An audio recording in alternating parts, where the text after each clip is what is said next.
ಶ್ರೀಕೃಷ್ಣಾಯ ನಮಃ. ಎಲ್ಲರಿಗೂ ನಮಸ್ಕಾರ. ಅನೇಕ ಜನ ಈ ಬಾರಿಯ ಚಂದ್ರಗ್ರಹಣದ ವಿಚಾರದಲ್ಲಿ ಅನೇಕ ರೀತಿಯ ಸಂಶಯಕ್ಕೊಳಗಾಗಿದ್ದಾರೆ. ತುಂಬ ಪ್ರಶ್ನೆಗಳನ್ನು ಫೋನ್ ಮುಖಾಂತರವಾಗಿ, ಮೆಸೇಜ್ ಮುಖಾಂತರವಾಗಿ ಕೇಳ್ತಾ ಇದ್ದಾರೆ. ಆಚಾರ್ಯರೇ, ನಮಗೆ ಈ ಬಾರಿಯ ಗ್ರಹಣದ ಆಚರಣೆ ಇದೆಯಾ ಅಂತ. ಅದಕ್ಕೆ ಉತ್ತರ, ನಮಗೆ ಈ ಬಾರಿಯ ಚಂದ್ರಗ್ರಹಣದ ಆಚರಣೆ ಅವಶ್ಯವಾಗಿ ಇದ್ದೇ ಇದೆ. 3/3/2026 ಮಂಗಳವಾರ ಈ ದಿವಸ ಚಂದ್ರಗ್ರಹಣದ ಆಚರಣೆ ನಮ್ಮೆಲ್ಲರಿಗೂ ಕೂಡ ಇದೆ. ಮೊದಲಿಗೆ ವೇದಾರಂಭ ಬಹುಬೇಗ ಆಗೋದ್ರಿಂದ ಈ ದಿವಸದಲ್ಲಿ ಶ್ರಾದ್ದದ ಆಚರಣೆ ಇರೋದಿಲ್ಲ. ಮರುದಿವಸ ಶ್ರಾದ್ದವನ್ನ ಮಾಡಬೇಕು. ತದನಂತರ ಬೆಳಗ್ಗೆ 11:30 ಒಳಗಡೆ ಅಶಕ್ತರು, ವೃದ್ಧರು, ಚಿಕ್ಕ ಮಕ್ಕಳು, ಗರ್ಭಿಣಿ ಸ್ತ್ರೀಯರು, ಅನಾರೋಗ್ಯದಿಂದ ಹೆಲ್ತ್ ಇಶ್ಯೂಗಳು ಯಾರಿಗಿರುತ್ತೋ ಅವರು 11:30 ಒಳಗಾಗಿ ಅಲ್ಪಾಹಾರವನ್ನ, ಫಲಹಾರವನ್ನ ಮಾತ್ರ ಮಾಡಬಹುದು. ಊಟವನ್ನ ಮಾಡಬಾರ್ದು. ತದನಂತರದಲ್ಲಿ 3:19 ಕೆಲವೊಂದು ಊರುಗಳಲ್ಲಿ ಸಮಯದ ವ್ಯತ್ಯಾಸ ಇದೆ. ಅದನ್ನ ನೀವು ನಿಮ್ಮ ಮೊಬೈಲ್ಗಳಲ್ಲಿ ನೋಡ್ಕೊಳ್ಳಿ. 3:19 ಗ್ರಹಣದ ಸ್ಪರ್ಶ, ಮಧ್ಯಕಾಲ 5:04, ಗ್ರಹಣದ ಮೋಕ್ಷ ಕಾಲ 6:48. ಗ್ರಹಣ 3:19 ಆರಂಭ ಆಗಿ 3:48 ಮುಗಿಯುತ್ತೆ. ಆದರೆ ನಮಗೆ ಅದರ ಆಚರಣೆ ಇರತಕ್ಕಂಥದ್ದು, ಗ್ರಹಣ ಕಾಣಿಸಿಕೊಳ್ತಕ್ಕಂಥದ್ದು ಕೇವಲ 6:25 6:45, 6:48 ಇಷ್ಟು ಮಾತ್ರ. ಕೇವಲ ಒಂದು 20-25 ನಿಮಿಷಗಳ ಅವಧಿ ಮಾತ್ರ ನಮ್ಮ ಕಣ್ಣಿಗೆ ಗ್ರಹಣ ಕಾಣಿಸಿಕೊಳ್ಳೋದು. ಹಾಗಾಗಿ ಇಷ್ಟು ಮಾತ್ರ ನಾವು ಆಚರಣೆ ಮಾಡಿದರೆ ಸಾಕು. ಜಪಾದಿಗಳನ್ನ, ಸ್ತೋತ್ರ ಪಾರಾಯಣಗಳನ್ನ ನಾವು ಇಷ್ಟು ಅವಧಿಯಲ್ಲಿ ಮಾತ್ರ, ಅಂದ್ರೆ 6:20 6:50 ಒಂದು ಇಟ್ಕೊಳ್ಳೋಣ, ಒಂದು ಅರ್ಧ ಗಂಟೆ ಮಾತ್ರ. ಒಂದೊಂದು ಪಂಚಾಂಗದಲ್ಲಿ ಒಂದೊಂದು ರೀತಿಯ ವ್ಯತ್ಯಾಸಗಳನ್ನು ಕೊಟ್ಟಿದ್ದಾರೆ. ಒಂದೊಂದು ಊರಿನಲ್ಲಿ ಒಂದೊಂದು ರೀತಿಯ ಆಚರಣೆ ಇದೆ. ಹಾಗಾಗಿ ಸ್ವಲ್ಪ ಇಲ್ಲಿ ಮಾತ್ರ ಎಲ್ಲರಿಗೂ ಸಂಶಯ ಇದ್ದೇ ಇರುತ್ತೆ. ಹಾಗಾಗಿ ಅದನ್ನ ನೀವು ನಿಮ್ಮ ಊರಿನ ಪ್ರಕಾರದಲ್ಲಿ ಆಚರಣೆ ಮಾಡಿ.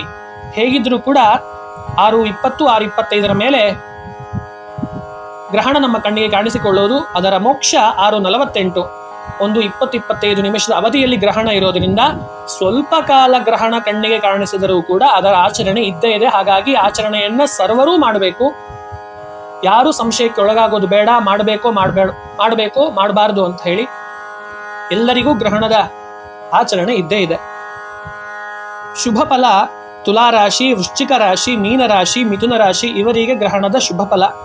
ಹಾಗಂತ ಹೇಳಿ ಇವರು ಜಪಾದಿಗಳನ್ನು ಮಾಡಬಾರ್ದು ಅಂತಲ್ಲ. ಗ್ರಹಣದ ಇಂಪ್ಯಾಕ್ಟ್ ಇವರಿಗೆ ತುಂಬಾ ಉತ್ತಮ ರೀತಿಯಲ್ಲಿ ಇರುತ್ತೆ. ಈ ರಾಶಿಯವರಿಗೆ ತುಂಬಾ ಶುಭ ಫಲ ಅಂತಕ್ಕಂಥದ್ದು ಇರುತ್ತೆ. ಆದರೂ ಕೂಡ ಇವರು ಕೂಡ ಪಾರಾಯಣಾದಿಗಳನ್ನ, ಜಪಾದಿಗಳನ್ನ ಮಾಡಬೇಕು. ಇನ್ನು ಗ್ರಹಣದ ಮಧ್ಯಮ ಫಲ ಧನುರಾಶಿ, ಕುಂಭರಾಶಿ, ಮೇಷರಾಶಿ, ಕರ್ಕಾಟಕ ರಾಶಿ ಇವರಿಗೆ ಮಧ್ಯಮ ಫಲ.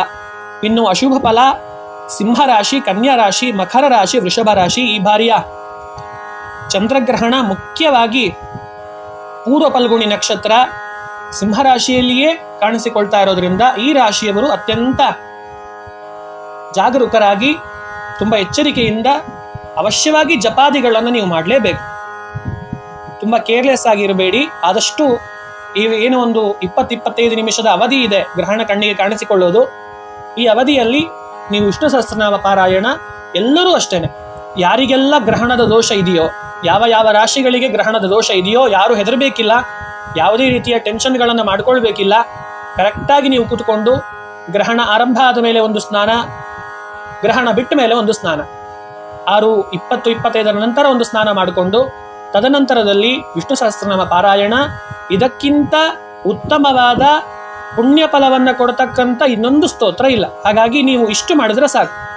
ವಿಷ್ಣು ಸಹಸ್ರನಾಮ ಸ್ತೋತ್ರ ಪಾರಾಯಣ, ಹಾಗೆ ಲಕ್ಷ್ಮೀ ನರಸಿಂಹ ಮಂತ್ರ, ಉಗ್ರಂ ವೀರಂ ಮಹಾವಿಷ್ಣುಂ ಜ್ವಲಂತಂ ಸರ್ವತೋಮುಖಂ ನೃಸಿಂಹಂ ಭೀಷಣಂ ಭದ್ರಂ ಮೃತ್ಯು ನಮಾಮ್ಯಹಂ. ಈ ಶ್ಲೋಕವನ್ನ ನೀವು ಒಂದು 10 ಬಾರಿ ಅಥವಾ 108 ಬಾರಿ ಇದರ ಜಪವನ್ನ ಮಾಡ್ಕೊಳ್ಳಿ. ಗ್ರಹಣದ ದೋಷ ಇರತಕ್ಕಂಥವರು ಅಕ್ಕಿ ಮತ್ತೆ ಹುರುಳಿ, ಇನ್ನು ಅನೇಕ ದಾನಗಳನ್ನ ಶಾಸ್ತ್ರ ಹೇಳಿದೆ. ಆದರೂ ಕೂಡ ನೀವು ಸಂಕ್ಷಿಪ್ತವಾಗಿ ಒಂದು ಅಕ್ಕಿ ಮತ್ತೆ ಹುರುಳಿ, ಒಂದು ತೆಂಗಿನಕಾಯಿಯನ್ನ ಗ್ರಹಣ ಕಾಲದಲ್ಲಿ ನಿಮ್ಮ ಗೋತ್ರ ನಕ್ಷತ್ರವನ್ನು ಹೇಳ್ಕೊಂಡು ಸಂಕಲ್ಪ ಮಾಡಿ, ತದಾದ ಅಂದ್ರೆ ಗ್ರಹಣದ ಮೋಕ್ಷ ನಂತರ ನೀವು ಈ ಅಕ್ಕಿ ಮತ್ತೆ ಹುರುಳಿಯನ್ನ ಒಂದು ದಕ್ಷಿಣೆ ಸಹಿತವಾಗಿ ಅಲ್ಲಿರ್ತಕ್ಕಂಥ ಯೋಗ್ಯರಾಗಿರ್ತಕ್ಕಂಥ ದೇವರ ಪೂಜೆಯನ್ನು ಮಾಡತಕ್ಕಂಥ ಬ್ರಾಹ್ಮಣರಿಗೆ ಕೊಟ್ಟು ನಮಸ್ಕಾರ ಮಾಡ್ಕೊಳ್ಳಿ. ಇಷ್ಟು ಮಾಡಿದರೆ ಸಾಕು. ಗ್ರಹಣದ ಮೋಕ್ಷ ನಂತರ ನೀವು ಸ್ನಾನಾದಿಗಳನ್ನ ಮಾಡಿಕೊಂಡು ತದನಂತರ ದೇವರ ಪೂಜೆ, ತದನಂತರ ನೀವು ಊಟವನ್ನ ಮಾಡಲಿಕ್ಕೆ ಯಾವುದೇ ರೀತಿಯ ಅಡ್ಡಿ ಇಲ್ಲ. ಹಾಗಾಗಿ ಗ್ರಹಣದ ಆಚರಣೆಯನ್ನ ತುಂಬಾ ಸಂಕ್ಷಿಪ್ತವಾಗಿ ತಿಳಿಸ್ಕೊಟ್ಟಿದ್ದೇನೆ. ತುಂಬಾ ಜನ ಏನೆಲ್ಲ ಜಪಗಳನ್ನ ಮಾಡಬೇಕು ಅಂತ ಹೇಳಿದ್ದಾರೆ. ಕೇವಲ ನಾವು ಇಷ್ಟು ನರಸಿಂಹ ಮಂತ್ರ ಜಪ, ವಿಷ್ಣು ಸಹಸ್ರನಾಮ ಪಾರಾಯಣ ಮಾಡಿದರೆ ಸಾಕು. ಯಾಕಂದ್ರೆ ತುಂಬಾ ಕಮ್ಮಿಯ ಅವಧಿಯ ಸಂದರ್ಭ ಮಾತ್ರ ಇದೆ. ನಮಗೆ ಗ್ರಹಣ ಕಾಣಿಸಿಕೊಳ್ಳೋದು ತುಂಬಾ ಕಮ್ಮಿ ಟೈಮಲ್ಲಿ ಕಾಣಿಸ್ಕೊಳ್ತಾ ಇದೆ. ಇಷ್ಟಿದ್ರೂ ಕೂಡ ಕೆಲವರೆಲ್ಲ ಮಾಡಬಾರದು ಅಂತ ಹೇಳ್ತಾ ಇದ್ದಾರೆ. ಅದ್ಯಾವುದನ್ನು ಕೂಡ ಲೆಕ್ಕಿಸಬೇಡಿ. ಸ್ವಲ್ಪ ಹೊತ್ತು ಗ್ರಹಣ ಕಾಣಿಸಿಕೊಂಡ್ರೂ ಕೂಡ ಅದರ ಆಚರಣೆಯನ್ನು ನಾವು ಕಡ್ಡಾಯವಾಗಿ ಮಾಡಲೇಬೇಕು. ಮತ್ತೊಮ್ಮೆ ಹೇಳ್ತಾ ಇದ್ದೇನೆ, ಬೆಳಗ್ಗೆ 11:30 ಒಳಗಡೆ ಅಲ್ಪಾಹಾರವನ್ನ ಸ್ವೀಕಾರ ಮಾಡಿ. ಶ್ರಾದ್ದಾದಿಗಳು ಮಾಡಲಿಕ್ಕೆ ಬರೋದಿಲ್ಲ. ತದಾದ ನಂತರ 3:20 ನಂತರ 3:19 ನಂತರ ಗ್ರಹಣದ ಸ್ಪರ್ಶ ಆರಂಭ ಆಗುತ್ತೆ. ಈ ಸಂದರ್ಭದಲ್ಲಿ ಆದಷ್ಟು ಟ್ರಾವೆಲ್ ಮಾಡಬೇಡಿ. ಮನೆಯಲ್ಲೇ ಒಂದು ಕಡೆ ಕೂತ್ಕೊಂಡಿರಿ. ಸ್ನಾನಾದಿಗಳನ್ನ ಏನೋ ಮಾಡಬೇಕು ಅಂತಿಲ್ಲ ಈ ಟೈಮಲ್ಲಿ. 3:19 ನಂತರ ಗ್ರಹಣ ಕಾಣಿಸಿಕೊಳ್ಳುತ್ತೆ. 6:48 ಗ್ರಹಣದ ಮೋಕ್ಷ ಇದೆ.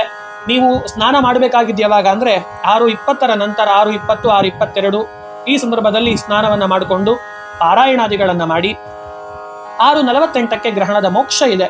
ತದಾದ ನಂತರ ನೀವು ಯಥಾಶಕ್ತಿ ದಾನ ದಕ್ಷಿಣೆಗಳನ್ನ ಯೋಗ್ಯರಾಗಿರ್ತಕ್ಕಂಥವರಿಗೆ ಕೊಟ್ಟು ಗ್ರಹಣದ ಕೃಷ್ಣಾರ್ಪಣವನ್ನ, ಈ ದಾನಾದಿಗಳನ್ನೆಲ್ಲ ಕೊಟ್ಟು ಕೃಷ್ಣಾರ್ಪಣ ಮಸ್ತು ಅಂತ ಹೇಳಿ ಆ ಭಗವಂತನಿಗೆ ಅರ್ಪಣೆ ಮಾಡಿ. ತುಂಬಾ ಸಂಶಯಗಳೇನು ಇರ್ಲಿಕ್ಕಿಲ್ಲ ಅನ್ಕೊಳ್ತೀನಿ. ಏನಾದರೂ ಸಂಶಯಗಳಿದ್ರೆ ನನ್ನ ನಂಬರ್ ಕೊಟ್ಟಿರ್ತೀನಿ. ಆ ನಂಬರಿಗೆ ನೀವು ಬೇಗ ಕರೆ ಮಾಡಿ ಮಾಹಿತಿಯನ್ನ ಪಡ್ಕೊಳ್ಬಹುದು. ಯಾರೂ ಕೂಡ ಗ್ರಹಣದ ಬಗ್ಗೆ ಹೆದರ್ಕೊಳ್ಬೇಕಿಲ್ಲ. ಇವೆಲ್ಲ ಭಗವಂತನ ಸೃಷ್ಟಿ. ಹಾಗಾಗಿ ನಾವು ಇದನ್ನೆಲ್ಲ ಅವಶ್ಯವಾಗಿ ನಾವು ಶಾಸ್ತ್ರದ ನಿಯಮದಂತೆ ಇದನ್ನ ಆಚರಣೆ ಮಾಡಲೇಬೇಕು. ವಿಷ್ಣು ಸಹಸ್ರನಾಮ ಪಾರಾಯಣ, ನರಸಿಂಹ ಮಂತ್ರ ಜೊತೆಗೆ ನಿಮಗೆ ಏನೆಲ್ಲ ಪಾರಾಯಣಗಳು ಗೊತ್ತಿದ್ದಾವೋ ಅದರ ಪಾರಾಯಣವನ್ನ ಮಾಡಿಕೊಂಡು ಅನುಷ್ಠಾನವನ್ನ ಮಾಡಿಕೊಳ್ಳಿ. ಹರೆಯೇ ನಮಃ.